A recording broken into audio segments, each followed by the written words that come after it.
अब देखो last lecture में हम लोगों ने बात करी थी इसकी डाइलेक्ट्रिक्स की बात करी थी, है ना। तो वहां पे हमने केस कंसिडर किया था कि अगर डाइलेक्ट्रिक आएगा तो कैपेसिटर कैपेसिटेंस क्या होगा, कंप्लीटली अगर फील्ड है तब क्या होगा, पार्शियली अगर डाइलेक्ट्रिक को लेके आएंगे तो क्या होगा। आज हम बात करेंगे अगेन डाइलेक्ट्रिक की बात करेंगे, लेकिन हम कुछ ऐसे केसेस की बात करेंगे जहां पे 2 डाइलेक्ट्रिक लगे होंगे, 3 डाइलेक्ट्रिक लगे होंगे, तो वहां पे भी हम कुछ सीरीज और पैरेलल के कॉम्बिनेशन की बात करेंगे, है ना। तो सबसे पहला केस देखो वहां पे कि यहां पे हम बोल रहे हैं पैरेलल प्लेट कैपेसिटर है।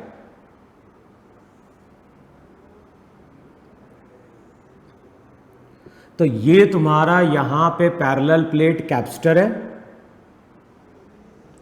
और ध्यान है डायग्राम में हम किसकी बात कर रहे हैं, डायग्राम में हम शो कर रहे हैं केवल लेंथ। तो यहां पे हम शो कर रहे हैं प्लेट की लेंथ L,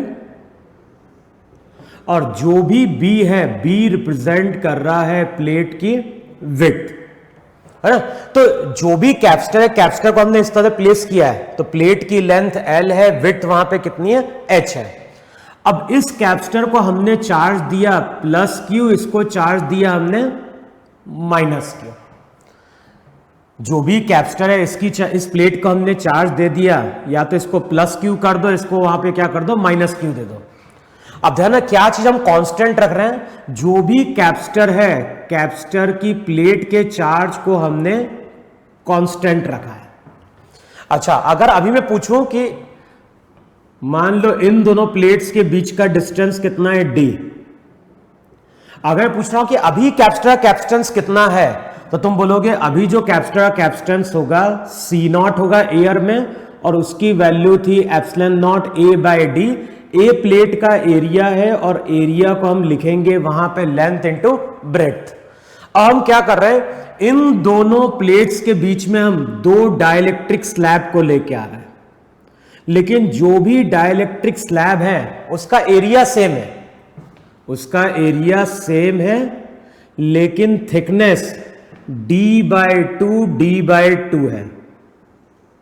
इस तरह से हम बोल रहे हैं। तो पहले केस में हम क्या बोल रहे हैं, 2 डाइलेक्ट्रिक स्लैब को लेके आ रहे हैं, यहां पे हम लेके आ रहे हैं 2 डाइलेक्ट्रिक स्लैब को जिनकी थिकनेस D/2 है, लेकिन एरिया किसके बराबर है। अगर ये प्लेट का एरिया है तो डाइलेक्ट्रिक का एरिया भी कितना है वहां पे, A है। तो यहां पे थिकनेस D/2 है, यहां पे डाइलेक्ट्रिक कांस्टेंट K1 है, यहां पे डाइलेक्ट्रिक कांस्टेंट क्या है, K2 है। क्लियर। तो यहां पे डाइलेक्ट्रिक हम शो कर रहे हैं कांस्टेंट K1, और यहां पे शो कर रहे हैं हम K2। अच्छा, अब मुझे बताना है क्वेश्चन में कि ये जो कैपेसिटर है इस कैपेसिटर का कैपेसिटेंस कितना। क्लियर। यहां पे हमें बताना है कि ये जो कैपेसिटर है इस कैपेसिटर का कैपेसिटेंस कितना है। अब देखो, अगर मुझे कैपेसिटर कैपेसिटेंस कैलकुलेट करना है तो फॉर्मूला क्या था, फॉर्मूला था किसी भी एक प्लेट पे चार्ज का मैग्नीट्यूड, किसी भी एक प्लेट पे चार्ज का मैग्नीट्यूड डिवाइडेड बाय वहां पे था पोटेंशियल डिफरेंस। अच्छा, हमें यह मालूम है कि जब भी हम डाइलेक्ट्रिक के रीजन में आएंगे, बताओ यहां पे इलेक्ट्रिक फील्ड कहां होगी, यहां पे इलेक्ट्रिक फील्ड E1 ऊपर की ओर होगी, यहां पे इलेक्ट्रिक फील्ड E2 ऊपर की ओर होगी। रिजल्ट याद होगा, जब भी हम डाइलेक्ट्रिक में आते हैं तो नेट इलेक्ट्रिक फील्ड पॉजिटिव से नेगेटिव की ओर होती है, और जो भी इलेक्ट्रिक फील्ड थी लास्ट क्लास में हमने डिस्कस किया था कि डाइलेक्ट्रिक रीजन में इलेक्ट्रिक फील्ड K टाइम्स वहां पे डिक्रीज कर जाती है। देखो है कि नहीं वहां पे। अब मैं अगर बोल रहा हूं कि अगर E1 कितना है, तो तुम बोलोगे E1 की वैल्यू हो जाएगी Q/A epsilon naught into K1, और अगर E2 की वैल्यू की बात करो तो E2 हो जाएगा Q/A epsilon naught into K2। देखो यही E1 E2 इलेक्ट्रिक फील्ड है कि नहीं है। अच्छा, अब हमें मालूम है कि इलेक्ट्रिक फील्ड के ऑपोजिट जाओ तो पोटेंशियल बढ़ता है, तो इसका मतलब है कि इस प्लेट का पोटेंशियल V1, जिस जगह दोनों डाइलेक्ट्रिक कांटेक्ट में आ रहा है तो वहां पे V2, और इस प्लेट का कितना हो गया, V3। अच्छा, सबसे पहले हम रिलेट कर रहे हैं किसको, V1 और V2 को। तो कौन सी वैल्यू बड़ी होगी, V1 बड़ा होगा, तो V1 माइनस V2 किसके बराबर, E2 इंटू D/2 के बराबर होगा। अच्छा, V2 और V3 को अगर रिलेट करें तो कौन सा पोटेंशियल ज्यादा होगा? V2 ज्यादा होगा, क्योंकि इलेक्ट्रिक फील्ड के ऑपोजिट जा रहा है। तो अब इक्वेशन क्या लिखोगे? V2 माइनस V3, ये हो जाएगा E1 इंटू D/2। देखो है कि नहीं है वहां पे? सबसे पहले मैंने यहां पे E1 इलेक्ट्रिक फील्ड लिखी, E2 इलेक्ट्रिक फील्ड लिखी, और हमें मालूम है कि इलेक्ट्रिक फील्ड यूनिफॉर्म है, तो E इक्वल्स टू V/D से हम रिलेट कर रहे हैं पोटेंशियल डिफरेंस को। अच्छा, दोनों इक्वेशन को वहां पे ऐड कर दो, V2 कैंसिल आउट होगा, और V1 माइनस V3 कैपेसिटर की दोनों प्लेट के अक्रॉस पोटेंशियल डिफरेंस हो जाएगा, तो V1 माइनस V3। अच्छा, Q1 की E2 की जगह क्या पुट करोगे? E2 की जगह पुट करोगे Q/D into 2A epsilon naught K2। E2 की वैल्यू पुट कर रहे हैं, और यहां पे क्या हो जाएगा? यहां पे हो जाएगा प्लस E1 की वैल्यू हो जाएगी QD upon 2A epsilon naught K1। देखो है कि नहीं वहां पे? अब यहां से हमें दोनों के बीच का पोटेंशियल डिफरेंस मालूम है, तो जो भी कैपेसिटर रहेगा, कैपेसिटर का कैपेसिटेंस हो जाएगा Q अपॉन पोटेंशियल डिफरेंस। अब बताओ क्या चीज कॉमन है? तो वहां पे QD upon 2A epsilon not common है, रिजल्ट आएगा 1/K2 प्लस 1/K1। देखो है कि नहीं वहां पे? अब अगले स्टेप में क्या होगा? Q से Q तुम्हारा कैंसिल आउट हो जाएगा। अब एलसीएम लो, तो क्या चीज ऊपर जाएगी? तो ऊपर वाली टर्म हो जाएगी 2A epsilon naught into K1 K2 upon D, 2A epsilon not D, और ये हो जाएगा K1 K2 upon K1 plus K2। 2 को अंदर लेके चले जाओ वहां पे, देखो चेक करो ये बन रहा है कि नहीं बन रहा है। मैंने क्या बोला? QD/2 एप्सिलॉन नॉट बाहर आएगा, 1 upon K1 plus 1/K2। Q वाली टर्म कैंसिल आउट हो जाएगी, रिजल्ट हो जाएगा epsilon not A/D twice of K1 K2 upon K1 plus K2। Epsilon not A/D का मतलब हो गया एयर में कैपेसिटेंस, तो ये हो जाएगा formula C0 into twice of K1 K2 upon K1 plus K2। देखो चेक करो ये है कि नहीं वहां पे? अच्छा, अब मान लो मैं इस अरेंजमेंट को दो कैपेसिटर की तरह ट्रीट कर रहा हूं। ये जो अरेंजमेंट है इसको मैं अब दो कैपेसिटर की तरह ट्रीट कर रहा हूं। एक का डाइलेक्ट्रिक क्या है? K1, एक का डाइलेक्ट्रिक K2, दोनों के बीच का डिस्टेंस क्या लो? D/2। तो अब मैं क्या बोल रहा हूं? मैं बोल रहा हूं अगले स्टेप में इस सिस्टम को दो कैपेसिटर की तरह ट्रीट करो। एक का डाइलेक्ट्रिक कांस्टेंट K1 है, दूसरे का डाइलेक्ट्रिक कांस्टेंट क्या है? K2 है। अब मैं अगर तुमसे बोलता हूं कि इन दोनों का कैपेसिटेंस कितना है, तो C1 जो रहेगा वो था epsilon naught K1 into A upon था D, तो D की जगह हो जाएगा D/2। सिमिलरली C2 की वैल्यू क्या होगी? 2 epsilon naught K2 into A/D। देखो यही C1 C2 की वैल्यू है कि नहीं है? C1 की वैल्यू हो जाएगी वहां पे एप्सिलॉन नॉट KA/D, D का मतलब वहां पे क्या पुट कर दो? D/2 पुट कर दो। अब मैं बोल रहा हूं कि इसको तुमने दो कैपेसिटर की तरह ट्रीट किया, और इन दोनों कैपेसिटर को तुम अब सीरीज में मान लो। बताओ सीरीज में होगा तो C इक्विवेलेंट का फॉर्मूला क्या था? C1 C2 upon C1 plus C2। Value put करो C इक्विवेलेंट के लिए। बताओ C इक्विवेलेंट की वैल्यू अगर पुट करोगे तब बताओ रिजल्ट क्या बन जाएगा वहां पे? या फिर पहले इसको ऐसा लिख दो वहां पे, 1 upon C equivalent 1/C1 plus 1/C2, 1 upon C equivalent. 1 upon C1 का मतलब हो गया D upon 2 epsilon not A बाहर आएगा, रिजल्ट हो जाएगा 1/K1 प्लस 1/K2। देखो है कि नहीं वहां पे? यहां पे हो जाएगा 2 एप्सिलॉन नॉट A K1, ऊपर आएगा D, तो 2 epsilon not A D common आ गया, तो 1 अपॉन C इक्विवेलेंट ये हो जाएगा D/2 एप्सिलॉन नॉट A। यहां पे अगर लोगे तो result K1 plus K2 upon K1 K2।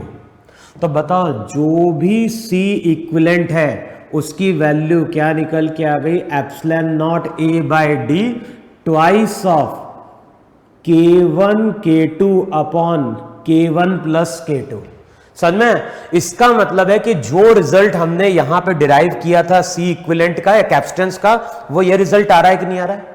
ये वैल्यू हो गई C नॉट। इसका मतलब है कि जब भी इस तरह का कोई अरेंजमेंट होगा, जब भी इस तरह का कोई अरेंजमेंट होगा तो उसको हम किसकी तरह ट्रीट करेंगे?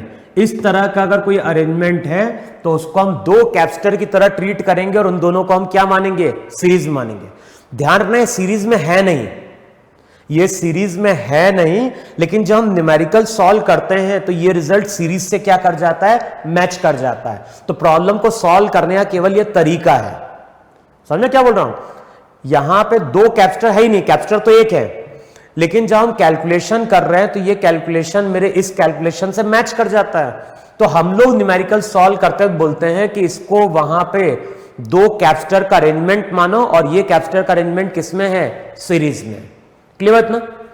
अब देखो फिर से नेक्स्ट केस देखो वहां पे।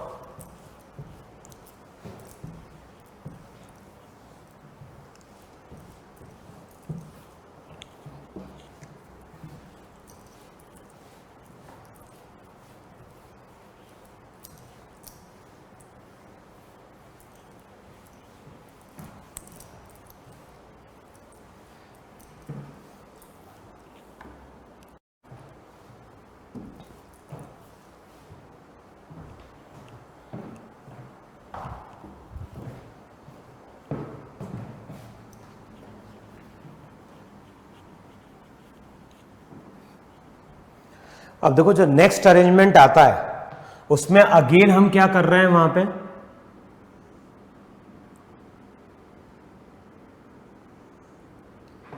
मैं बोल रहा हूं फिर से हमारा यहां पे पैरेलल प्लेट कैपेसिटर है। लेंथ कितनी थी? L। दोनों के बीच का डिस्टेंस था D और वहां मैंने क्या बोला था? मैंने बोला था कि B वहां पे विड्थ थी। तो L वहां पे लेंथ है, B वहां पे विड्थ है। अब मैं यहां पे क्या कर रहा हूं? अगेन दो डाइलेक्ट्रिक स्लैब को लाके प्लेस कर रहा हूं। लेकिन अब मैं जब दो डाइलेक्ट्रिक स्लैब को लाके प्लेस कर रहा हूं तो उसकी थिकनेस सेम है। इससे पहले थिकनेस हाफ थी, एरिया सेम था। अब मैं बोल रहा हूं थिकनेस सेम है लेकिन जो एरिया है वो हाफ है, यानी ये एरिया भी A/2, ये एरिया भी A/2। एरिया का मतलब हो गया L इंटू बी। देखो है कि नहीं वहां पे? तो अब यहां पे हम दो डाइलेक्ट्रिक स्लैब को लेके आ रहे हैं, थिकनेस सेम है लेकिन एरिया वहां पे हाफ कर दिया गया। अच्छा क्या चीज कांस्टेंट है? पहले से इस पे चार्ज था प्लस क्यू और इस पे चार्ज था माइनस क्यू। तो हम क्या बोल रहे हैं? कैपेसिटर का चार्ज वहां पे क्या है? कांस्टेंट है। अब मुझे फिर से बताना है एयर में कैपेसिटेंस कितना था? एयर में कैपेसिटेंस था एप्सिलॉन नॉट A/D। अब मुझे बताना है कि इस सिस्टम का न्यू कैपेसिटेंस क्या होगा। अच्छा अब मैं अगर तुमसे पूछता हूं कि इस सिस्टम का न्यू कैपेसिटेंस क्या है तो हम कैसे कैलकुलेट करें? तो फॉर्मूला मेरा क्या है? फॉर्मूला है किसी भी एक प्लेट पे चार्ज का magnitude divided by potential difference. अब देखो कुछ चीजें ध्यान देनी है यहां पे। एक्चुअली सबसे पहले क्या ध्यान देना है वहां पे कि ये तुम्हारा, वैसे हमने क्या डिफाइन किया है? वैसे हम लोग क्या बोलते हैं? वैसे हम लोग बोलते हैं कि अगर डाइलेक्ट्रिक है, अगर डाइलेक्ट्रिक है तो इलेक्ट्रिक फील्ड की वैल्यू K टाइम्स डिक्रीज कर जाती है। इसका मतलब है कि होना क्या चाहिए था? होना चाहिए था कि यहां पे इलेक्ट्रिक फील्ड E1 होनी थी, यहां पे इलेक्ट्रिक फील्ड E2 होनी थी। वैसे हमने पढ़ा ही नहीं पढ़ा है कि अगर डाइलेक्ट्रिक होगा तो एक इलेक्ट्रिक फील्ड हो जाएगी E1 और दूसरी इलेक्ट्रिक फील्ड हो जाएगी वहां पे E2। जो भी इलेक्ट्रिक फील्ड होती है डाइलेक्ट्रिक के कारण, उसका फॉर्मूला था Q/A epsilon naught into K। देखो है कि नहीं वहां पे? अगर कहीं पे भी डाइलेक्ट्रिक होगा तो इलेक्ट्रिक फील्ड के टाइम्स डिक्रीज कर जाएगी। हमारा फॉर्मूला था Q upon A epsilon naught into के, यही फॉर्मूला था डाइलेक्ट्रिक में इलेक्ट्रिक फील्ड का। लेकिन ये प्लेट कंडक्टिंग है और कंडक्टिंग प्लेट की प्रॉपर्टी होती है कि ये पोटेंशियल V1 है और ये पोटेंशियल कितना है, V2 है। तो जो भी पोटेंशियल डिफरेंस होगा V2 माइनस V1 वो तो इसके अक्रॉस या फिर इसके अक्रॉस, दोनों के अक्रॉस क्या है, सेम है। समझ में रहा है? प्लेट हमारी कंडक्टिंग है और कंडक्टर की प्रॉपर्टी क्या होती है, थ्रू आउट पोटेंशियल सेम होता है। तो अगर मैं K1 डाइलेक्ट्रिक के अक्रॉस देखूंगा तो पोटेंशियल डिफरेंस मुझे मिलेगा V2 माइनस V1। इसके अक्रॉस भी देखूंगा, इसके अक्रॉस भी देखूंगा तो पोटेंशियल डिफरेंस मिलेगा V2 माइनस V1। इसके अक्रॉस भी देखोगे तो पोटेंशियल डिफरेंस तुम्हें मिल रहा है V2 माइनस V1। अच्छा बताओ, इसके अक्रॉस पोटेंशियल डिफरेंस सेम, इसके अक्रॉस पोटेंशियल डिफरेंस सेम, तो प्रॉपर्टी मेरी क्या थी, E होता है V बाय डी। अब यहां से हम क्या बोलेंगे, यहां से हम बोलेंगे कि अगर इन दोनों के अक्रॉस पोटेंशियल डिफरेंस सेम है, अगर V तुम्हारा सेम है और दोनों के बीच का डिस्टेंस भी क्या है, यहां पे भी डिस्टेंस D, यहां पे भी डिस्टेंस D, यहां पे ही potential difference V1 V2 minus V1, यहां पे potential difference V2 minus V1, तो यहां से हम बोलेंगे कि जिन दो डाइलेक्ट्रिक की बात कर रहे हैं वहां पे इलेक्ट्रिक फील्ड सेम होनी चाहिए। क्लियर? यहां पे जो इलेक्ट्रिक फील्ड होगी वही इलेक्ट्रिक फील्ड तुम्हारी यहां पे होगी। क्यों होगी? क्योंकि दोनों के अक्रॉस पोटेंशियल डिफरेंस सेम है और पोटेंशियल डिफरेंस सेम है तो ई भी क्या होना चाहिए, सेम होना चाहिए। अच्छा, अब ई सेम कैसे हो सकता है? क्योंकि हमें मालूम है के तो क्या है, अलग है, यहां पे के की वैल्यू अलग है, यहां पे के की वैल्यू क्या है, अलग है। तो होता क्या है, जब यहां पे इस तरह से हम डाइलेक्ट्रिक स्लैब को लेके आएंगे तो अभी क्या था, जैसे ये प्लेट थी कैपेसिटर की, कैपेसिटर की प्लेट पे अभी चार्ज तुम्हारा क्या था, यूनिफॉर्मली डिस्ट्रीब्यूटेड था Q। नीचे वाले प्लेट की बात कर रहा हूं। लेकिन जैसे हम इस तरह से डाइलेक्ट्रिक का अरेंजमेंट लेके आते हैं तो चार्ज Q जो रहता है वो यूनिफॉर्मली डिस्ट्रीब्यूटेड नहीं रहता है। चार्ज की डेंसिटी वहां पे क्या होती है, चेंज हो जाती है। और इस रीजन में अगर चार्ज आ गया Q1 तो इस रीजन में चार्ज आ जाएगा वहां पे Q2। समझ में? वैसे चार्ज मेरा Q यूनिफॉर्मली डिस्ट्रीब्यूटेड था, लेकिन जैसे डाइलेक्ट्रिक को लेके आते हैं तो चार्ज का कुछ शिफ्टिंग होती है और इस तरह चार्ज शिफ्ट होता है कि यहां पे डेंसिटी अलग हो गई, यहां पे डेंसिटी अलग हो गई। तो यहां पे जो चार्ज आया वो आया Q1 और यहां पे जो चार्ज आया वो चार्ज आया Q2। पहला रिजल्ट मेरा क्या होगा, पहला रिजल्ट होगा कि Q1 plus Q2 capital Q के बराबर होगा। Q1 प्लस Q2, दोनों प्लेट का जो चार्ज रहेगा वो तो ऐड होने पे Q दे देगा। फिर नेक्स्ट प्रॉपर्टी क्या यूज करनी है, अगर यहां पे Q1 है तो यहां माइनस Q1 होगा, यहां पे अगर Q2 है तो यहां पे माइनस Q2 होगा। अब इलेक्ट्रिक फील्ड क्या लिखोगे, इलेक्ट्रिक फील्ड E1 लिखी जाएगी Q1 अपॉन, बताओ फॉर्मूला क्या लिखे वहां पे, एक सिंगल चार्ज की लेयर के कारण, एक सिंगल चार्ज की लेयर के कारण इलेक्ट्रिक फील्ड का फॉर्मूला था सिग्मा बाय 2 एप्सिलॉन नॉट। देखो था कि नहीं था वहां पे?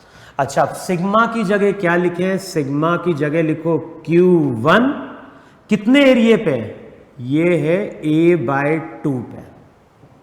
देखो है कि नहीं है वहां पे, देखो ऐसा है कि नहीं है वहां पे। तो अब रिजल्ट क्या लिखे वहां पे, ये बताओ मुझे। सिग्मा के टर्म में जाओगे तो इस तरह से लिखोगे और चार्ज के टर्म में अगर जा रहे हो तो सिंपली हम क्या लिख दें वहां पे, Q बाय, भाई सिग्मा के टर्म में तो हम लिख नहीं रहे, हम लोग किसके टर्म में लिख रहे हैं, Q के टर्म में लिख रहे हैं। तो केवल क्या लिख दो वहां पे, sigma bye 2 epsilon not, sigma की जगह पुट कर दो Q1 बाय, तो चेक करो रिजल्ट ये बनेगा कि नहीं बनेगा, रिजल्ट हो जाएगा Q1 bye 4A epsilon naught into K1। देखो चेक करो ये बन रहा है कि नहीं बन रहा है। भाई एक सिंगल चार्ज की लेयर के कारण रिजल्ट होता है वहां पे सिग्मा बाय 2 एप्सिलॉन नॉट। तो यहां पे लिखेंगे Q1 by 2a epsilon naught, लेकिन एरिया वहां पे लेना है a बाय 2। सिग्मा की वैल्यू पुट कर दो, तो मैंने बोला Q1, एक मिनट, ये वैल्यू रहेगी कि हट जाएगी, चेक कर लो वहां पे। जो इलेक्ट्रिक फील्ड थी वहां पे हमारी कितनी, सिग्मा बाय 2 एप्सिलॉन नॉट, है ना, एक सिंगल चार्ज की लेयर के कारण। अच्छा दोनों ऐड भी तो होंगे वहां पे, ठीक है, इसके कारण भी होगा, इसके कारण भी होगा, और ये दोनों क्या हो रहेंगे, ऐड हो रहेंगे। वैसे अगर जाओगे तो क्या होगा, सिग्मा की वैल्यू पुट करें, सिग्मा की जगह पुट किया Q1 by 2 epsilon naught into A into 2, ये 2 क्या हो गया, कैंसिल आउट हो गया। ये तो एक के कारण हुआ, फिर दूसरे के कारण भी सेम होगा, तो वहां पे हो जाएगा 2Q। तो डायरेक्ट हम फॉर्मूला लिख सकते हैं Q1 upon a by 2 epsilon naught K1। वहां पे एरिया A था, यहां पे एरिया हो गया a बाय 2, तो रिजल्ट वहां पे हो जाएगा 2Q1 upon a epsilon naught K1। Similarly यहां पे अगर इलेक्ट्रिक फील्ड E2 है तो E2 की वैल्यू क्या हो जाएगी वहां पे, अगर E2 की बात करोगे तो वो हो जाएगा 2Q2 upon a epsilon naught into K2। और हमें मालूम है कि इस रीजन में और इस रीजन में इलेक्ट्रिक फील्ड क्या है, सेम है, तो E1 और E2 को इक्वेट करेगा।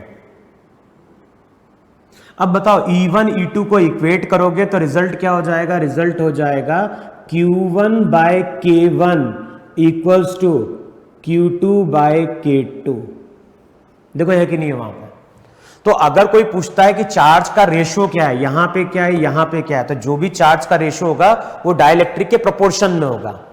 अब तुम यहां पे क्या बोलोगे, अब तुम यहां पे बोलोगे Q1 की जगह तुम क्या पुट कर सकते हो, Q1 की जगह पुट कर सकते हो Q2 into K1 by K2 plus Q2 equals to capital Q। Q1 की वैल्यू पुट कर दो यहां पे जरा, तो Q1 की जगह पुट करो Q2 K1, तो अगले स्टेप में Q2 की वैल्यू आएगी Q into K2 upon K1 plus K2। देखो चेक करो इतना आ रहा है कि नहीं आ रहा है। सिमिलरली अगर मैं Q1 की बात करूंगा तो Q1 की वैल्यू आएगी Q into 1 upon K1 plus K2। तो ये तुम्हारा वहां पे चार्ज का रेशियो, चार्ज का डिस्ट्रीब्यूशन रहा होगा। अच्छा Q1 Q2 मालूम है, तो हम कोई भी E1 या E2 की वैल्यू कैलकुलेट कर सकते नहीं, कैलकुलेट कर सकते हैं। अब E1 का मतलब क्या था, E1 का मतलब था 2a एप्सिलॉन नॉट K1, और यहां पे वैल्यू पुट करोगे तो QK1 upon K1 plus K2। तो जो भी इलेक्ट्रिक फील्ड है Q1 K1 कैंसिल आउट होगा, रिजल्ट हो जाएगा 2Q a epsilon naught K1 plus K2। E1 को आप क्या लिखोगे, E1 इलेक्ट्रिक फील्ड है, और इलेक्ट्रिक फील्ड को लिखोगे V by D, potential difference हो जाएगा V2 minus V1 by D. और बताओ यहां से हमें क्या मिल गया, पोटेंशियल डिफरेंस। अब कैपेसिटेंस का फॉर्मूला क्या था, कैपेसिटेंस का फॉर्मूला था Q बाय पोटेंशियल डिफरेंस, तो पोटेंशियल डिफरेंस वहां पे हो जाएगा 2Q D, और ऊपर वाली टर्म हो जाएगी a epsilon naught K1 plus K2। Q से Q कैंसिल आउट होगा, और C की वैल्यू निकल के आती है epsilon not a by D, epsilon not a by D. Result क्या होगा, K1 plus K2 by 2। Epsilon not a by D का मतलब क्या हो गया, epsilon not a by D का मतलब हो गया C नॉट, और ये रिजल्ट हो जाएगा C not into K1 plus K2 by 2। यही हमारा इस सिस्टम का क्या होगा, कैपेसिटेंस रहा होगा। बताओ इतना क्लियर हुआ कि नहीं क्लियर हुआ। अब मैं क्या बोल रहा हूं, इसी रिजल्ट को हम ऑब्टेन कर सकते हैं, इसी रिजल्ट को हम फिर से वहां पे क्या कर सकते हैं, ऑब्टेन कर सकते हैं। तरीका यह है कैलकुलेट करने का। अब दूसरा तरीका क्या है, मैं बोल रहा हूं ये जो अरेंजमेंट है, ये जो अरेंजमेंट है, इसको दो कैपेसिटर की तरह ट्रीट करो जो पैरेलल में, इसको दो कैपेसिटर की तरह ट्रीट करो जो तुम्हारे क्या है, पैरेलल में। इसका C1, इसका C2। C1 की वैल्यू क्या होगी? C1 की वैल्यू होती है एप्सिलॉन नॉट K1, A की जगह A/2D। सिमिलरली C2 को क्या लिखोगे? C2 को लिखोगे वहां पे epsilon naught into K2 into हो जाएगा वहां पे A/2D। देखो है कि नहीं वहां पे? अब मैंने क्या बोला? दोनों को पैरेलल में लो। दोनों को पैरेलल में लोगे तो फॉर्मूला हो गया C इक्विवेलेंट का C1 प्लस C2। अब दोनों को ऐड कर दो, दोनों को ऐड करोगे तो रिजल्ट हो जाएगा epsilon not A/D K1 plus K2/2। समझ में? तो इसका मतलब है कि जब भी इस तरह का अरेंजमेंट होगा, जब भी इस तरह का अरेंजमेंट होगा तो उसको हम पैरेलल की तरह ट्रीट कर सकते हैं, क्योंकि आंसर मेरा वहां पे क्या कर गया है? मैच कर गया।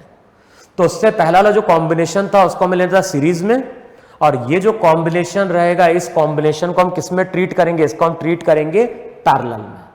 क्लियर है इतना? अच्छा, अब एक चीज और ध्यान रखना,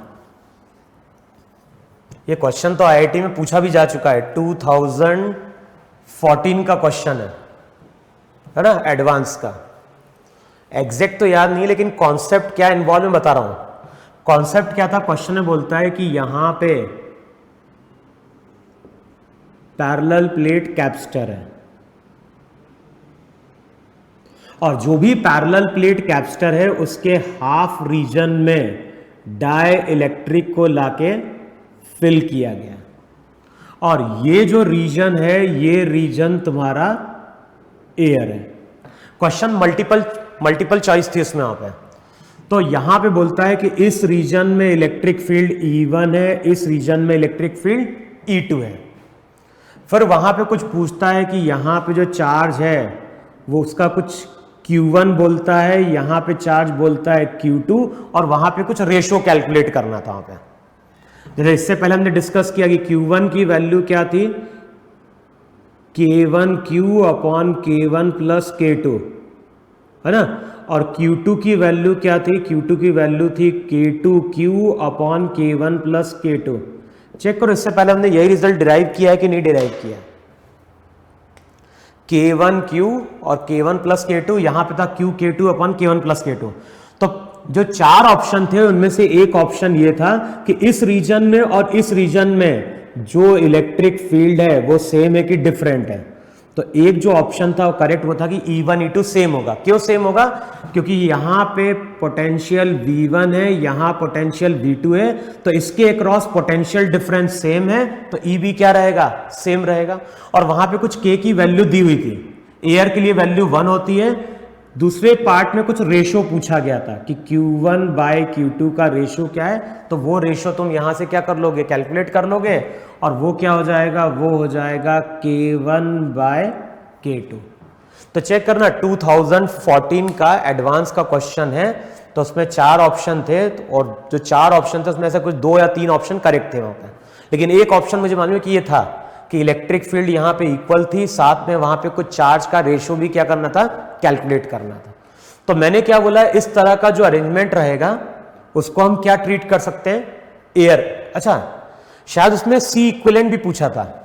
मान लो इसी क्वेश्चन में अगर पूछता है C इक्विवेलेंट कितना है, ये एरिया A/2 है, और ये एरिया भी यहां से यहां तक का A/2 है। तो मैंने क्या बोला है, जब भी इस तरह का सेटअप आएगा तो उसको हम दो कैपेसिटर मानेंगे, और दो कैपेसिटर हम किस में मानेंगे? दो कैपेसिटर हम मानेंगे इसको एयर में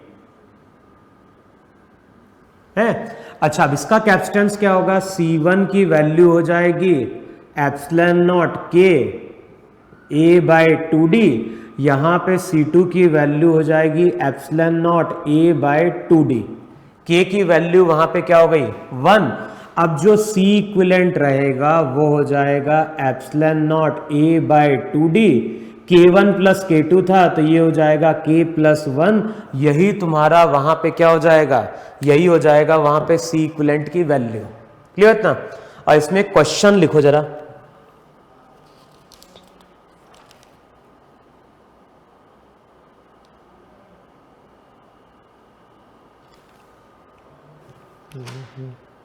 देखो इस तरह से एक अरेंजमेंट दिया है,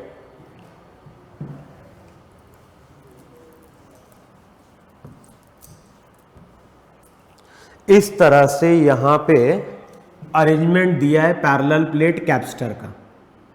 यहां पे पैरेलल प्लेट कैपेसिटर है,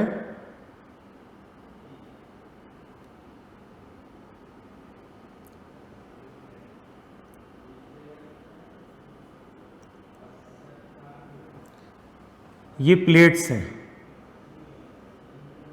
कैपेसिटर की, और इसके बीच में हमने क्या किया है, डाइलेक्ट्रिक को लाके फिल किया है। अब यहां पे बोल रहा है K1, यहां पे K2, यहां पे K3, एरिया दिया है इस साइड का A1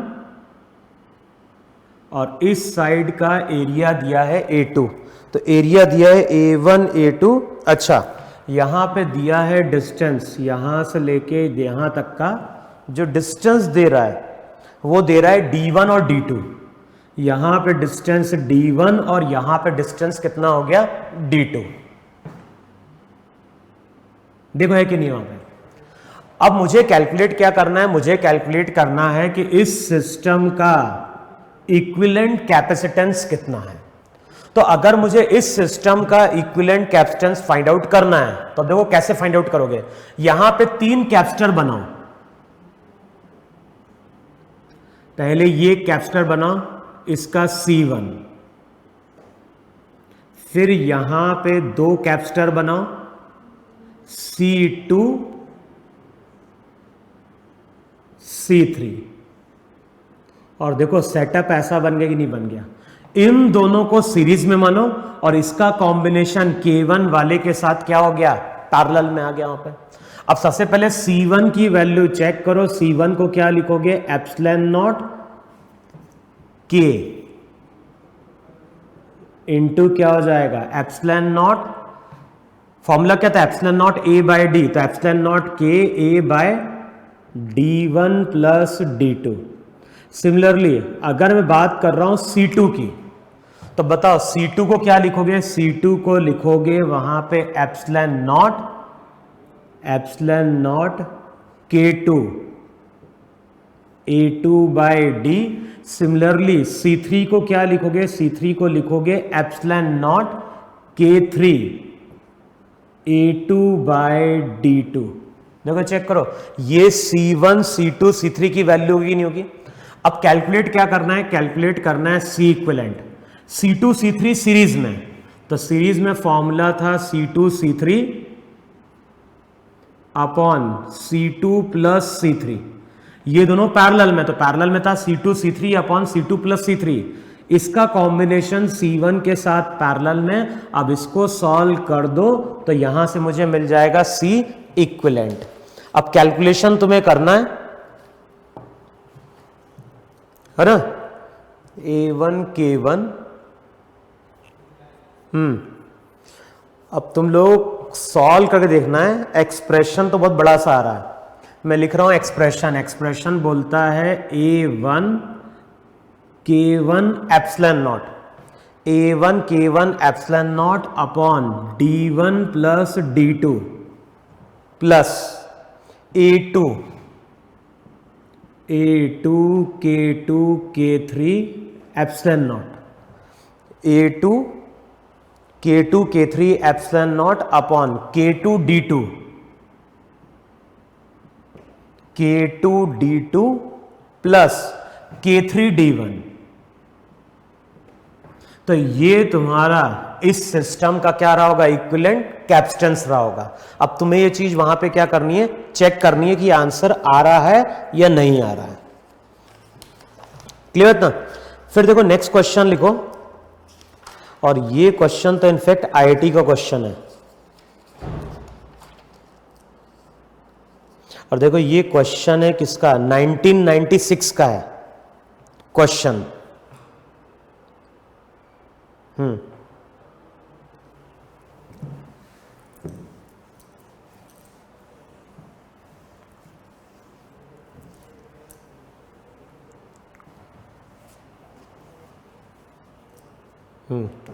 अब जो क्वेश्चन है वहां पे क्वेश्चन कुछ इस तरह से दिया है वहां पे कि दो प्लेट्स है, तो ये तो हो गया वहां पे पैरेलल प्लेट कैपस्टर, उसकी लेंथ दी हुई है L, इसकी विड्थ, इसकी दोनों प्लेट के बीच का डिस्टेंस D, B वहां पे रिप्रेजेंट कर रहा है प्लेट की विड्थ, और इन दोनों के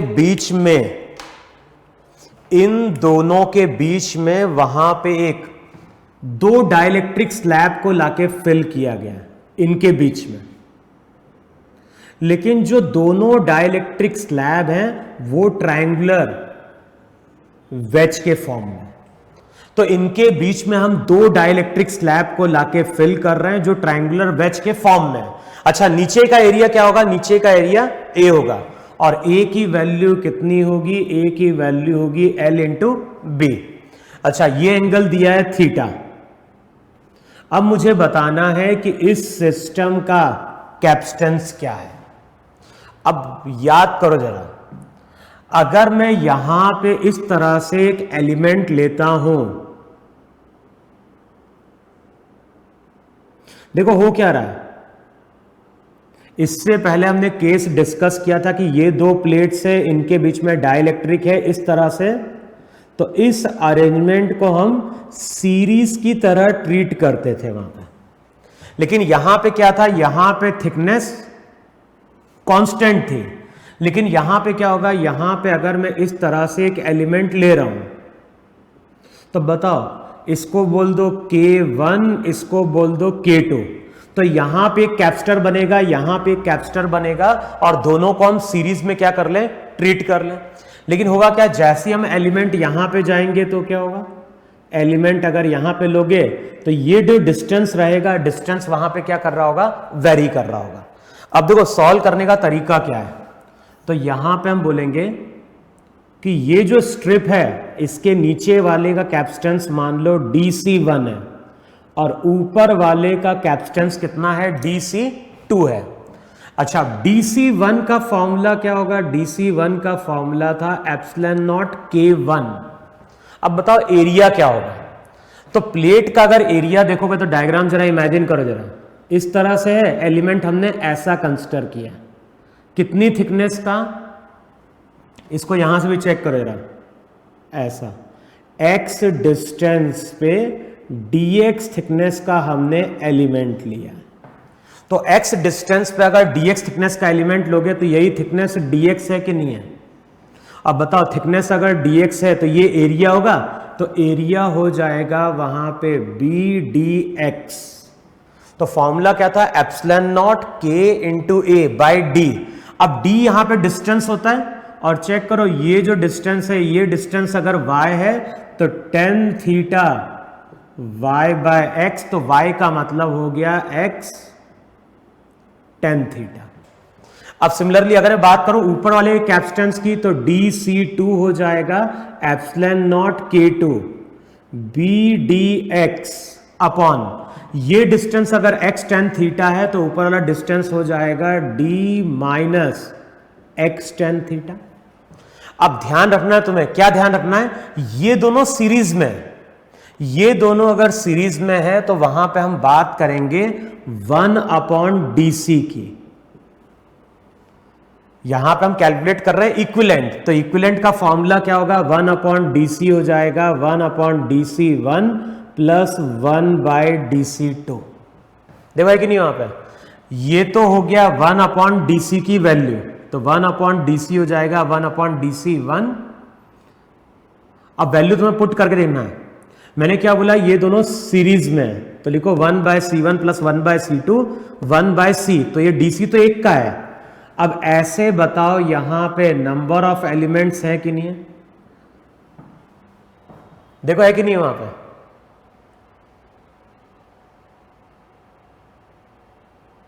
देखो है कि नहीं है वहां पे। सबसे पहले हमने क्या किया, एक का कैलकुलेट कर लिया, ये तो था सीरीज में, देखो है कि नहीं वहां पे। अगर इस तरह से कंसिडर करोगे अगर हम हॉरिजॉन्टल कंसिडर करते तो बताओ कुछ होता क्या? अगर हम हॉरिजॉन्टल कंसिडर करें तो, अगर हॉरिजॉन्टल कंसिडर करोगे तो पर्पस सॉल्व नहीं होगा, वो हमारा क्या था, सीरीज का था। तो अब मैं क्या बोल रहा हूं, यहां से तुम पहले कैलकुलेट कर लो। क्या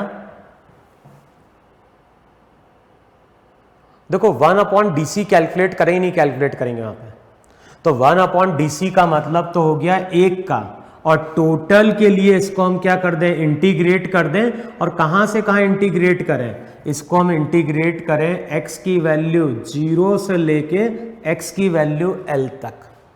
चेक करो ये रिजल्ट बनेगा कि नहीं बनेगा यहाँ पे।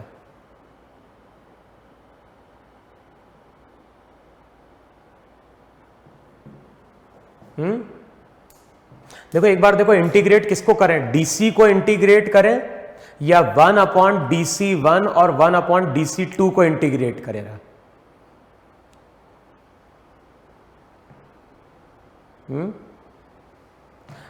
एक मिनट जरा चेक करो जरा।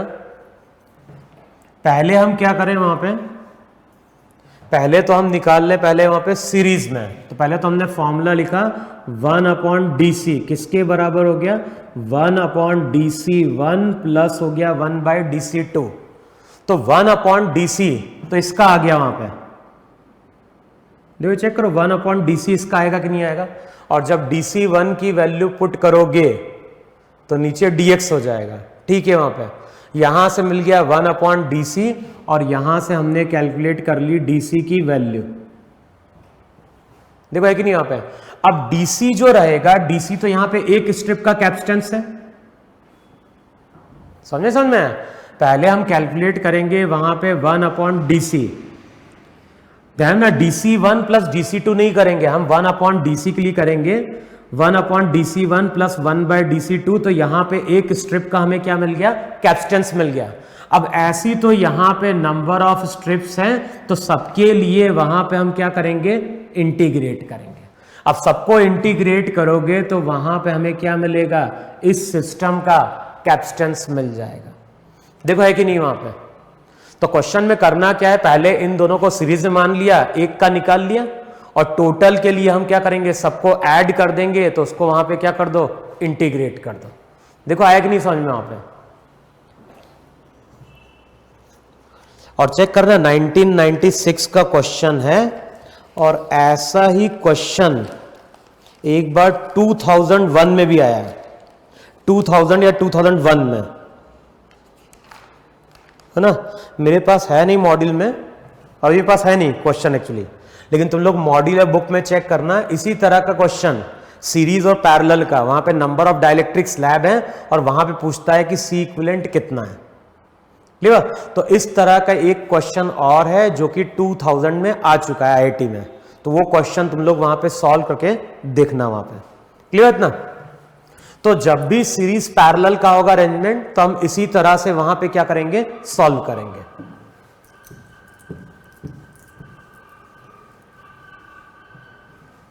फिर देखो नेक्स्ट हम लोग क्या डिफाइन करते हैं, नेक्स्ट वहां पे हम लोग डिफाइन करते हैं कि अगर हमारे पास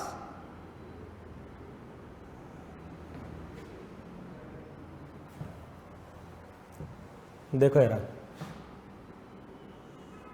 यहां पे हमारे पास प्लेट्स हैं,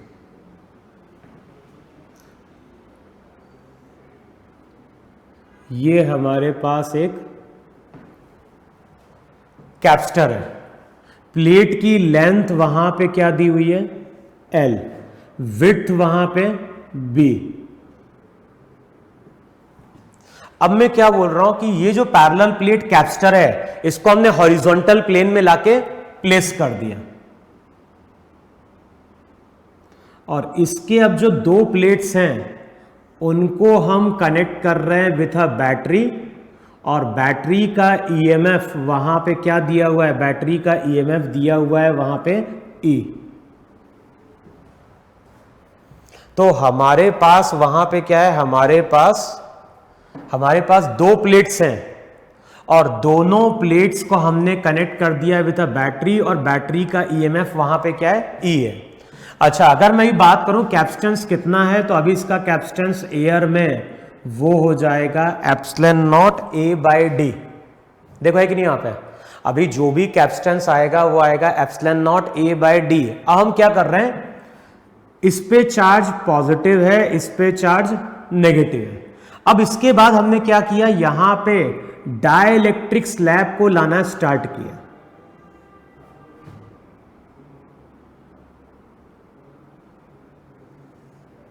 और हम क्या कर रहे हैं, यहां पे डाइलेक्ट्रिक स्लैब को इंट्रोड्यूस कर रहे हैं।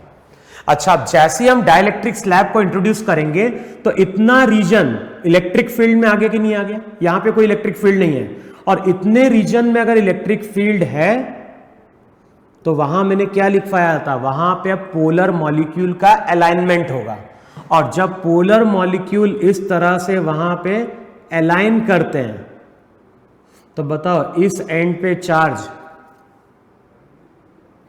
जब पोलर मॉलिक्यूल का अलाइनमेंट होगा यहां पे इस तरह से, तो बताओ यहां पे चार्ज आएगा नेगेटिव पॉजिटिव नेगेटिव पॉजिटिव। देखो इस तरह चार्ज आएगा कि नहीं आएगा। अब इस रीजन में कोई चार्ज नहीं है, इस रीजन में यहां कोई चार्ज नहीं है, लेकिन यहां पे चार्ज अपीयर होगा। किसके कारण ये अपीयर होगा, पोलर मॉलिक्यूल के अलाइनमेंट के कारण। तो यहां पे जो भी पोलर मॉलिक्यूल्स हैं, इन पोलर मॉलिक्यूल्स का वहां पे अलाइनमेंट हो गया। अब बताओ ये जो पॉजिटिव चार्ज रहेगा, अब इस नेगेटिव चार्ज के ऊपर क्या करेगा, अट्रैक्टिव फोर्स अप्लाई करेगा। ये नेगेटिव चार्ज भी पॉजिटिव चार्ज के ऊपर क्या करेगा, अट्रैक्टिव फोर्स लगाएगा। तो होता क्या है, जैसे हम डाइलेक्ट्रिक स्लैब को लेके आते हैं, ये डाइलेक्ट्रिक स्लैब अब इस डायरेक्शन में क्या करती है, फोर्स एक्सपीरियंस करती है। अच्छा, अब ये फोर्स कैसे कैलकुलेट करेंगे, तो मान लो किसी टाइम पे डाइलेक्ट्रिक स्लैब, इसका कितना पोर्शन क्या है, एक्स अंदर है। अच्छा, अगर इसका एक्स पार्ट अंदर की ओर है, तो मैंने क्या बोला था, इस तरह का अगर कोई अरेंजमेंट रहेगा तो उसको हम दो कैपेसिटर लेंगे लेकिन पैरेलल में मानेंगे। तो एक का कैपेसिटेंस क्या लिखोगे, एक का कैपेसिटेंस लिखोगे एप्सिलॉन नॉट। एरिया क्या हो जाएगा, एरिया हो जाएगा वहां पे B into x. Epsilon naught area हो गया वहां पे B into x, dielectric constant K by D। Similarly जो दूसरा रहेगा, दूसरा तुम्हारा एयर में, तो वो हो जाएगा epsilon naught L minus x into B by D। देखो है कि नहीं वहां पे, epsilon not A by D L minus x into B। अब मैं क्या बोल रहा हूं, इस सिस्टम का C इक्विवेलेंट कैलकुलेट कर लो, और C इक्विवेलेंट हो जाएगा C1 प्लस C2। अच्छा, अब C इक्विवेलेंट की वैल्यू क्या होगी, तो तुम बोलोगे epsilon naught B by D, बाहर निकाल लो जरा, epsilon naught B by D बाहर निकालोगे तो यहां पे आ जाएगा KX, है ना, प्लस L माइनस एक्स। देखो चेक करो वहां पे, epsilon naught B by D बाहर, तो KX प्लस वहां पे हो गया L माइनस एक्स। तो जो भी C इक्विवेलेंट है उसकी वैल्यू हो गई epsilon naught B by D, epsilon naught B by D, साथ में आ जाएगा वहां पे L plus x into K minus 1। देखो है कि नहीं वहां पे, है। अच्छा, अब एक चीज बताओ मुझे, जब इसको अंदर लेके जाओगे तो देखो epsilon naught into B into L, B into L का मतलब हो गया एरिया। यहां पे अगर अंदर लेके जाएं तो epsilon naught BL by D, तो ये C नॉट हो गया। फिर यहां पे जाएगा epsilon not BD into x into K minus 1। अब ये रिजल्ट क्या बता रहा है कि जैसे जैसे x बढ़ेगा, जैसे जैसे x बढ़ेगा तो C इक्विवेलेंट बढ़ेगा, और C इक्विवेलेंट बढ़ेगा तो कैपेसिटर पे चार्ज का फॉर्मूला होता है C इंटू V। अब V तो हो गया पोटेंशियल डिफरेंस, पोटेंशियल डिफरेंस तो हमेशा E रहेगा, ध्यान ना बैटरी कनेक्टेड है। अभी हम जब डाइलेक्ट्रिक स्लैब को लेके आ रहे हैं तो हम बोल रहे हैं कि जो बैटरी है, बैटरी कनेक्टेड है, और बैटरी अगर कनेक्टेड है तो हमेशा इन दोनों प्लेट के बीच का पोटेंशियल डिफरेंस E होगा, तो Q हो गया C इंटू ई। अब बताओ C इक्विवेलेंट अगर इंक्रीज करेगा तो चार्ज भी वहां पे क्या होगा, इंक्रीज कर रहा होगा। तो जैसे जैसे डाइलेक्ट्रिक स्लैब अंदर आएगा बैटरी कंटिन्यूअसली चार्ज क्या होगी, सप्लाई करती जाएगी। क्लियर है इतना? अच्छा, अब सबसे पहले बताओ मुझे, किसी टाइम पे अगर x डिस्टेंस आ गया है डाइलेक्ट्रिक स्लैब का, तो पोटेंशियल एनर्जी का फॉर्मूला क्या होगा, किसका, कैपेसिटर का। तो कैपेसिटर के पास जो पोटेंशियल एनर्जी होगी वो होगी half C equivalent into E square. ध्यान है, ये फॉर्मूला मैं क्यों यूज कर रहा हूं, क्योंकि ई हमेशा कांस्टेंट है। तो अब रिजल्ट क्या बन गया, रिजल्ट बन गया यू, ये हो जाएगा कितना, सी इक्विवेलेंट की वैल्यू पुट कर दो तो ये हो जाएगा epsilon naught B E square by 2d, ये हो जाएगा L plus x into K minus 1। अब रिजल्ट हमें याद है कि पोटेंशियल एनर्जी अगर फंक्शन ऑफ x है तो जो भी कंजर्वेटिव फोर्स होगा उसको हम लिखेंगे minus D U by D x. तो जो फोर्स रहता है, फोर्स होता है minus D U by D x. अब इसको वहां पे तुम डिफरेंशिएट करो, बताओ डिफरेंशिएट करोगे तो रिजल्ट क्या आएगा, minus epsilon naught B E square by 2d, L का 0 x का 1, तो ये हो जाता है k माइनस 1। तो जो भी फोर्स निकल के आ रहा है x के अलाउंग, वो आ रहा है वहां पे epsilon naught B minus epsilon naught B E square by 2d into K minus 1। Negative sign बता रहा है कि जो भी फोर्स है, फोर्स का नेचर यहां पे अट्रैक्टिव है। तो ये रिजल्ट हमें ध्यान रखना है कि अगर हम किसी डाइलेक्ट्रिक स्लैब को, कैपेसिटर के बीच में लेके आ रहे हैं और कैपेसिटर किससे कनेक्टेड है, बैटरी से कनेक्टेड है, बैटरी डिस्कनेक्ट नहीं की गई है, तो उस केस में ये जो डाइलेक्ट्रिक स्लैब रहती है वो जो फोर्स एक्सपीरियंस करती है उसका फॉर्मूला होता है epsilon naught B E square by 2d into K minus 1। ये फॉर्मूला कब एप्लीकेबल होगा, ये फॉर्मूला एप्लीकेबल होगा जब बैटरी वहां पे कनेक्टेड है। अब कई बार देखो ये क्वेश्चन दिया हुआ है एससी वर्मा में इस तरह का कि वहां पे क्या बोलता है, इस डाइलेक्ट्रिक को रेस्ट में रखने के लिए हमने इसको कनेक्ट कर दिया स्ट्रिंग से, स्ट्रिंग पास कर रही है पुली से, और यहां पे हमने एक मास को लाके हैंग कर दिया। तो क्वेश्चन में बोलता है कि यहां पे मास की वैल्यू क्या होगी जिसके लिए डाइलेक्ट्रिक स्लैब कैसा रहे, रेस्ट में रहे। तो उस केस में हम क्या करेंगे, ये जो फोर्स रहेगा वो टेंशन के बराबर हो जाएगा, और टेंशन किसके बराबर हो जाएगा, m इंटू जी के। तो वहां से हमें क्या मिल जाएगा, मास मिल जाएगा। सिमिलरली इस तरह का क्वेश्चन वेव में भी बनता है। जब हम पढ़ेंगे ना आगे वेव, तो वहां पे वेव में क्या बोलेगा, जैसे ये कैपेसिटर है, इसमें डाइलेक्ट्रिक आ गई, यहाँ पे स्ट्रिंग है, स्ट्रिंग का एक एंड कनेक्टेड है, तो इस पे फोर्स इस डायरेक्शन में लग रहा है जिसके कारण स्ट्रिंग में टेंशन आ जाता है।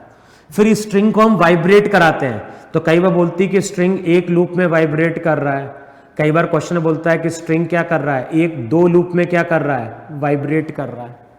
तो वहां पे फ्रीक्वेंसी का कुछ फॉर्मूला कैलकुलेट करना होगा, तो इस फॉर्मूले की हमें जरूरत पड़ेगी कि टी किसके बराबर होगा, एफ के बराबर होगा।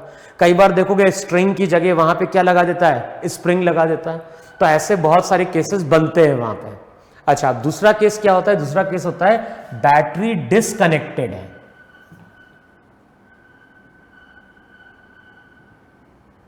देखो दोनों में डिफरेंस क्या है, मैंने क्या बोला, बैटरी कनेक्टेड रहती है तो पोटेंशियल डिफरेंस कांस्टेंट रहता है, लेकिन अगर बैटरी को हमने डिसकनेक्ट कर दिया, इसका मतलब कैपेसिटर को हमने क्या किया, कैपेसिटर को अभी हमने कुछ चार्ज दिया, मान लो चार्ज दिया प्लस क्यू, चार्ज दिया माइनस क्यू, बैटरी को हमने डिसकनेक्ट कर दिया। अब देखो बैटरी को अगर डिस्कनेक्ट कर दिया, इसका अंदर कैपेसिटर चार्ज ना तो ले सकता है ना दे सकता है, तो इसका मतलब है कि जो चार्ज रहेगा वो कांस्टेंट रहेगा। और चार्ज अगर कांस्टेंट है तो ये इक्वेशन तो वही रहेगी, लेकिन जब हम पोटेंशियल एनर्जी की बात करेंगे तो अब फॉर्मूला यूज करेंगे half Q square by C equivalent. इससे पहले हमने फॉर्मूला यूज किया था half C equivalent into E square. क्यों? क्योंकि ई कांस्टेंट था, लेकिन अगर चार्ज कांस्टेंट होगा तो फॉर्मूला यूज करेंगे half Q square by C equivalent. अब सी इक्विवेलेंट की वैल्यू पुट कर दो, फोर्स का जो एक्स कंपोनेंट है उसको लिख दो वहां पे minus D U by D x. Clear? तो दो केस होंगे, या तो बैटरी कनेक्टेड होगी या फिर बैटरी वहां पे डिसकनेक्टेड होगी। दोनों केस में फोर्स की वैल्यू अलग अलग आती है। क्लियर इतना वहां पे? अच्छा, एक चीज और देख लो वहां पे जरा, जो फर्स्ट केस था, फर्स्ट केस में हमारी बैटरी क्या थी? फर्स्ट केस में बैटरी मेरी कनेक्टेड थी।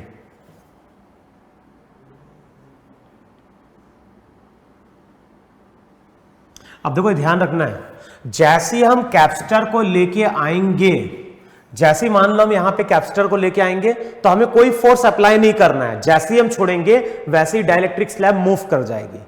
एक टाइम आता है, देखो डाइलेक्ट्रिक स्लैब यहां से स्टार्ट हुई मूव करना, कुछ टाइम बाद डाइलेक्ट्रिक स्लैब कंप्लीटली आ जाती है कैपेसिटर के अंदर। कुछ टाइम बाद अगर देखोगे तो जो डाइलेक्ट्रिक स्लैब रहेगी वो आ जाएगी कंप्लीटली कैपेसिटर के अंदर। अच्छा, अब जब ये डाइलेक्ट्रिक स्लैब यहां से यहां तक आती है, जब यहां से यहां तक आएगी तो ध्यान रखना इसकी वेलोसिटी कंटिन्यूसली इंक्रीज करती है और ये वेलोसिटी अभी मैक्सिमम होती है। फिर उसके बाद ये डाइलेक्ट्रिक स्लैब बाहर निकलना स्टार्ट करती है, और जब बाहर निकलेगी ना,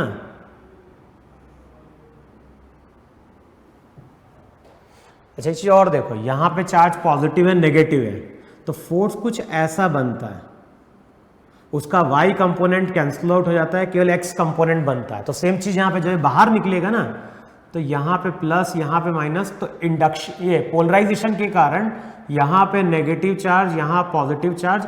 अब इसके और फोर्स कुछ ऐसा बनता है, इसके y कंपोनेंट कैंसिल आउट हो जाते हैं, केवल कौन सा कंपोनेंट बचता है? x बचता है। तो जैसे ही डाइलेक्ट्रिक स्लैब आगे जाती है फोर्स ऑपोजिट हो जाता है।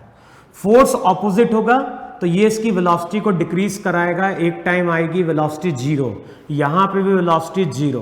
अब ध्यान रखना मैकेनिकल एनर्जी कंजर्व होनी चाहिए, मैकेनिकल एनर्जी कंजर्व होनी चाहिए। तो जब काइनेटिक एनर्जी यहां पे जीरो हुई तो यहां पे काइनेटिक एनर्जी जीरो हुई। इसका मतलब कि जो पोटेंशियल एनर्जी यहां पे होगी वही पोटेंशियल एनर्जी यहां होनी चाहिए। पोटेंशियल एनर्जी का फॉर्मूला था हाफ सी इंटू ई स्क्वायर। इसका मतलब है कि यहां पे अगर सी इक्विवेलेंट एक्स के कारण बन रहा है तो यहां पे भी एक्स के कारण बनना चाहिए। इसका मतलब है कि जितने डिस्टेंस से छोड़ेंगे डाइलेक्ट्रिक स्लैब उतना बाहर जाएगी, रुकेगी। फिर उसके बाद फोर्स राइट बन रहा है तो उसके बाद डाइलेक्ट्रिक स्लैब फिर से राइट की ओर जाती है, फिर यहां रुकती है, फिर लेफ्ट की ओर जाती है। इसका मतलब है कि एक बार अगर हम डाइलेक्ट्रिक स्लैब को छोड़ेंगे तो ये डाइलेक्ट्रिक स्लैब इस तरह से क्या करेगी? मूव करेगी। अब इस डाइलेक्ट्रिक स्लैब का जो मोशन होगा वो सिंपल हार्मोनिक नहीं होगा, और वो मोशन ऑसिलेटरी होगा। क्यों बोल रहे हैं ऑसिलेटरी? क्योंकि सिंपल हार्मोनिक मोशन में ये फोर्स क्या होता है? वेरिएबल होता है। और अभी हमने चेक किया कि बैटरी अगर लगी है तो फोर्स की वैल्यू क्या निकल के आई थी? Epsilon naught B E square by 2d। देखो यही आया था कि नहीं आया था? Epsilon naught B E square by 2d into K minus 1, और ये फोर्स मेरा कांस्टेंट है। फोर्स अगर कांस्टेंट है इसका मतलब है कि ये मोशन सिंपल हार्मोनिक नहीं होता है। तो ये जो मोशन होता है ये मोशन वहां पे क्या होता है? ऑसिलेटरी होता है। तो तुम्हें ये फॉर्मूला वहां पे क्या करना है? ध्यान रखना है। क्लियर है इतना? अब देखो डाइलेक्ट्रिक का मैक्सिमम जो थ्योरी है वो हम क्या कर चुके हैं? कवर कर चुके हैं। अब मैं सोच रहा हूं कि एक क्लास हम थोड़ी और ले लें जिसमें हम बात करेंगे कि जब डाइलेक्ट्रिक लेके आते हैं तो कैपेसिटर की क्या क्या प्रॉपर्टीज चेंज होती है, इलेक्ट्रिक फील्ड का क्या होता है, पोटेंशियल का क्या होता है, चार्ज का क्या होता है, एनर्जी का क्या होता है। तो कल जो क्लास लेंगे उसमें हम उसकी बात करेंगे कि डाइलेक्ट्रिक लाने पे होता क्या है, साथ में कुछ हम सीरीज और पैरेलल के क्वेश्चन सॉल्व कर लेंगे और फिर हम थ्योरी आगे कंक्लूड कर देंगे। क्लियर है इतना? तो उससे पहले अब तुम्हें कुछ क्वेश्चन डाइलेक्ट्रिक के सॉल्व करके देखने, फोर्स के भी और सीरीज और पैरेलल के भी। ठीक है इतना? तो इतना नोट डाउन कर लो तुम लोग।